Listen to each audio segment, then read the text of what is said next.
बिस्मिल्लाहिर्रहमानिर्रहीम। अल्लाहुम्मा सल्लि अला मुहम्मद अब्दिक व रसूलिक व सल्लि अलल मोमिनीन वल मोमिनात वल मुस्लिमीन वल मुस्लिमात।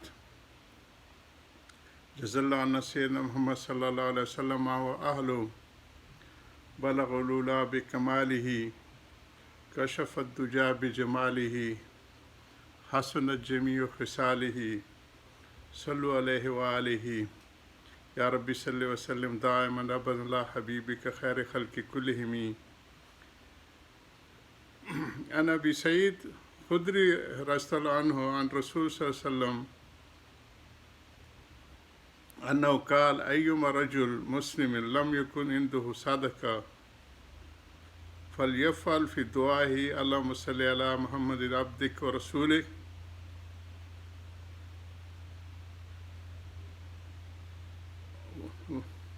व अलल मोमिनीन वल मोमिनात वल मुस्लिमीन वल मुस्लिमात इन्नहु ज़का। क़ाल ला यशबउल मोमिन खैरन हत्ता यकूनु मुंतहाल जन्नह। ये जो हम दरूद शरीफ शुरू के खुतबे में पढ़ते हैं, यही दरूद शरीफ है। हज़रत अबू सईद खुदरी रज़ियल्लाहु अन्हु हुज़ूर सल्लल्लाहु अलैहि वसल्लम का ये इरशाद नकल करते हैं कि जिसके पास सदका करने का कुछ न हो, यूँ दुआ मांगे करे अल्लाहुम्मा सल्लि अला मुहम्मद अब्दिक व रसूलिक से आखिर तक कि अल्लाह दरूद भेज मोहम्मद सल्लल्लाहु अलैहि वसल्लम पर जो तेरे बंदे हैं और तेरे रसूल हैं, वसल्लि अलल मोमिनीन वल मोमिनात, और रहमत भेज मोमिन मर्द और मोमिन औरतों पर, और मुसलमान मर्द और मुसलमान औरतों पर। बस ये दुआ उसके लिए ज़कात यानी सदका होने के क़याम मकाम है। और मोमिन का पेट किसी खैर से कभी नहीं भरता यहाँ तक कि वो जन्नत में पहुँच जाए।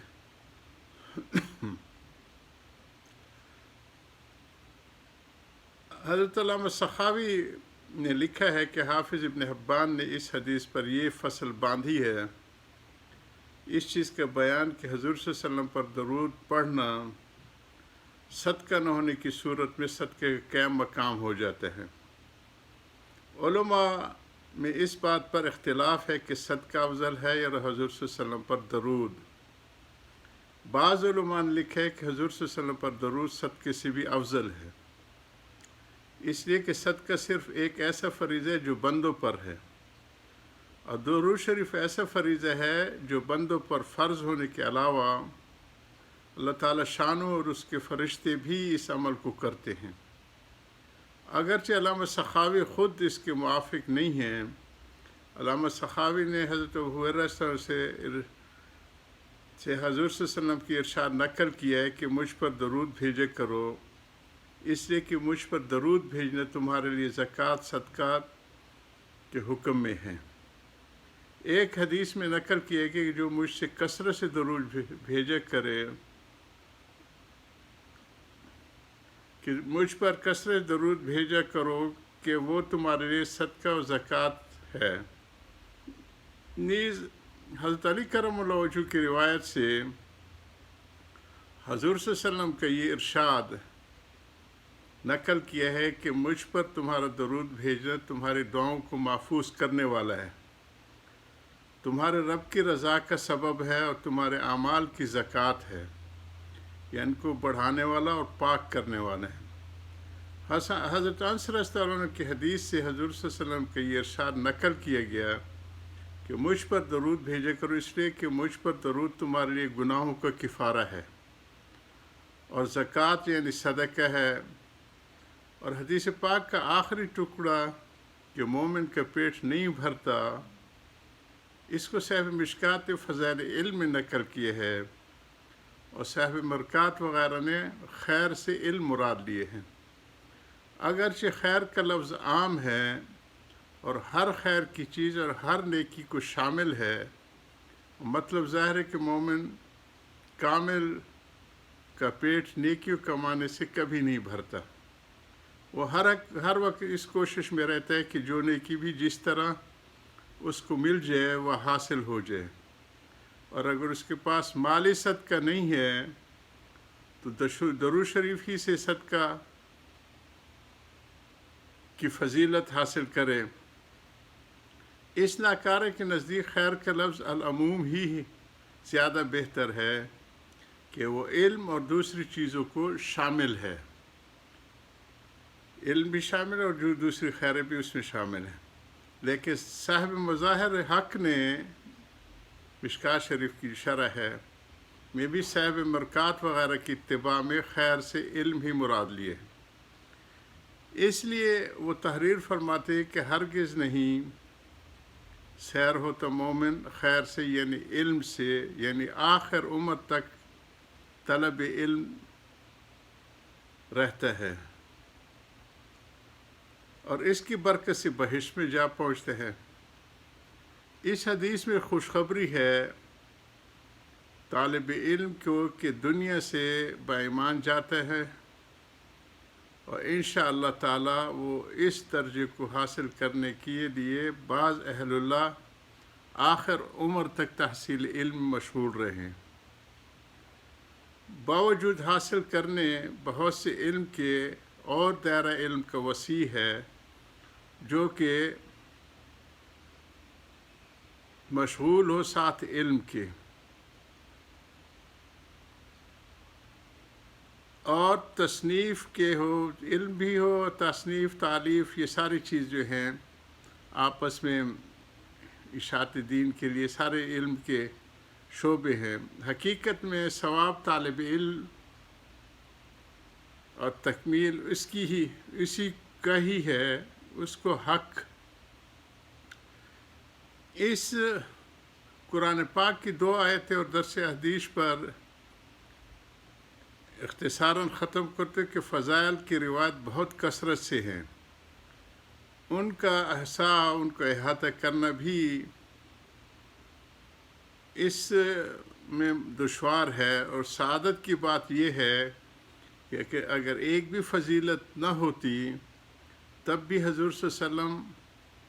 علیہ وآلہ وصحبہ و اتباعہ و بارک وسلم کہ امت پر اس قدر احسانات ہیں کہ نہ ان کو شمار ہو سکتا ہے، نہ ان کے حق ادائیگی ہو سکتی ہے۔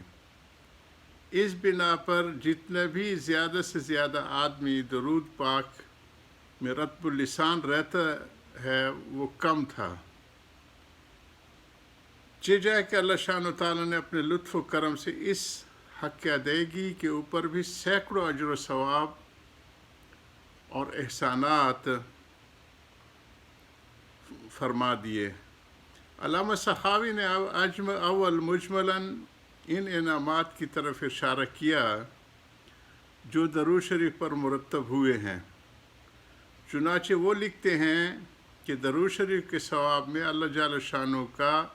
بندے پر درود بھیجنا، اس کے فرشتوں کا درود بھیجنا اور حضور صلی اللہ علیہ وسلم خود اس پر درود بھیجنا اور درود پڑھنے والوں کی خطاؤں کا کفارہ ہونا، ان کے اعمال کو پاک بنا دینا، ان کے درجات کا بلند ہونا اور گناہوں کا معاف کرنا، اور خود درود کا مغفرت طلب کرنا درود پڑھنے والے کے لیے، اس کے نام اعمال میں ایک قرات کے برابر ثواب لکھا جاتا ہے،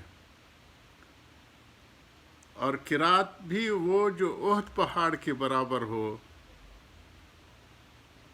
اس کے اعمال کا بہت بڑا ترازو میں تلنا، اور جو شخص اپنی ساری دعاؤں کو درود بنا دے اس کی دنیا آخرت کے سارے کاموں کی کفایت، جیسے کہ گزشتہ مجلس میں ہم نے حدیث پڑھی تھی۔ پھر حضرت ابھی کی حدیث میں گزر چکے اور خطاؤں کو مٹا دینا،